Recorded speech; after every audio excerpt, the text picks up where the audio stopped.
ఏలూరు జిల్లా కైకలూరు నియోజకవర్గం కైకలూరు మండలంలోని జాన్పేట గ్రామ పరిధిలోని ఈ నెల 26న జరిగే పద్మశ్రీ మందకృష్ణ మాదిగ బహిరంగ సభను జయప్రదం చేయాలని కోరుతూ తన జాతి బిడ్డలు పెద్ద ఎత్తున బహిరంగ సభకు తరలి రావాలని ఎంఆర్పీఎస్ మరియు ఎంఎస్పీ రాష్ట్ర నేత విస్సంపల్లి సిద్ధు మాదిగ ఆధ్వర్యంలో పిలుపునిచ్చారు.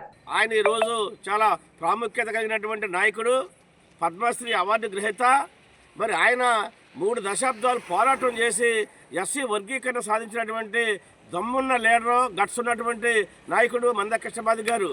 అట్లాంటి నాయకుడు మరి ఈరోజు మన ఏలూరు పట్టణానికి రాబోతున్నారు. కాబట్టి కైకలూరు మండలంలో ఉన్నటువంటి కైకలూరు నియోజకవర్గంలో ఉన్నటువంటి నా మాదిగ పెద్దలు, నా మాదిగ తల్లులు, నా మాదిగ తండ్రులు, నా మాదిగ విద్యార్థులు, యువకులు అందరూ కూడా పెద్ద ఎత్తున రేపు ఏలూరుకి చేరుకోవాల్సిందిగా ఈ సందర్భంగా కోరుతా ఉన్నాము.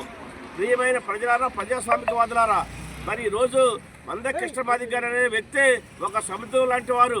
ఆ సముద్రంలోకి చిన్న చిన్న పిల్లకాలని కలవాల్సిందే తప్ప మరి వేరే పద్ధతిలో ప్రజలు తప్పుదోవ పట్టిస్తున్నటువంటి కొంతమంది నాయకులకి మరి సందర్భంగా మేము తెలియజేసేది ఏంటంటే, ఇది ఒక జాతికి సంబంధించినటువంటి ఉద్యమం.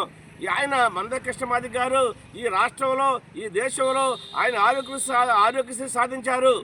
అంతేకాదు వికలాంగులకి పెన్షన్లు సాధించారు, వృద్ధులకి పెన్షన్లు సాధించారు.